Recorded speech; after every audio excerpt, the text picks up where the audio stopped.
Hi, this is Ric Moody. I am the broker at Dayton Commercial Realty. Today we're going to be talking about one of my favorite things, 1031 exchanges. It gets its name from section 1031 in the IRS code. A lot of people think and say that it's a tax-free exchange. They are actually tax-deferred exchanges. Eventually the gain and the depreciation recapture has to be paid. You know, the IRS. Now, if the owner of the property passes away, whoever inherits the property will get a stepped up in basis, so actually the tax does go away at that point. The 1031 exchange has been around in one form or another since 1922, so it's nothing new. There are just more rules now than there were back then. Here are the 7 things you need to know about 1031 exchanges. This covers about 90% of the things you really need to know. The other 10% are just small details. Number 1, what is a 1031 exchange? Well, I touched on it a little already. It is when you sell a property that's held for investment and want to defer the capital gains and not recapture the depreciation you have taken on the property. As long as you follow these rules, you'll be fine. Rule number 2. Real property use. Both what you are selling and what you want to buy must be property held for investment. You cannot use your personal house, but you can do a rental house, an office, industrial building, or retail building. Investment land also works. It doesn't have to be the same type, so you could sell an apartment building and buy a shopping center. You can sell land held for investment and buy an office building. Whatever the property type, it has to be held for investment purpose. Rule number 3, this is an important one, the 45-day identification period. This is an absolute rule that must be followed and is set in stone. When you close on the property that you are selling, you have to identify a list of replacement properties and submit it to the qualified intermediary within 45 days so your exchange can qualify. In the identification rule, you have 3 types. The first one is the most common, and that's where you identify up to 3 properties. Nice and simple. The second way is the 200% rule.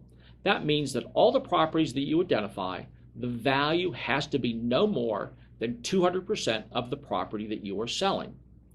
The third rule, which really isn't used a lot, is the 95% rule. That means you can identify as many properties as you want, but you have to buy 95% of the ones that you identify. As I mentioned, it's not used a lot. Rule number 4, the 180-day exchange rule. You only have 180 days from the time you sell the property to close on the properties that you have identified to purchase. That number is also set in stone. If it's the 180th day is on a Saturday or a Sunday or a holiday, tough. You've got to close before that because you can't go past. There's no exceptions. Number 5, qualified intermediary or QI. You must use a QI to do the paperwork and hold the money from your sale. You cannot touch or receive the money from your sale or your 1031 is disqualified. The QI, according to the IRS, must be an unrelated party to the transaction. So your attorney cannot hold the money, your accountant cannot hold the money. It has to be unrelated. A neighbor, but I'm not sure you'd want to have your neighbor hold the money. We use a lot of national companies that have $100 million bonds to cover that money they hold. Some attorneys charge $2,500 to $3,000 to do a 1031 exchange. Some of the national companies that we use are under $1,000. They do everything, the paperwork, they deal with the title companies, very painless, and you know it's going to be done right. Rule number 6, proper title holding.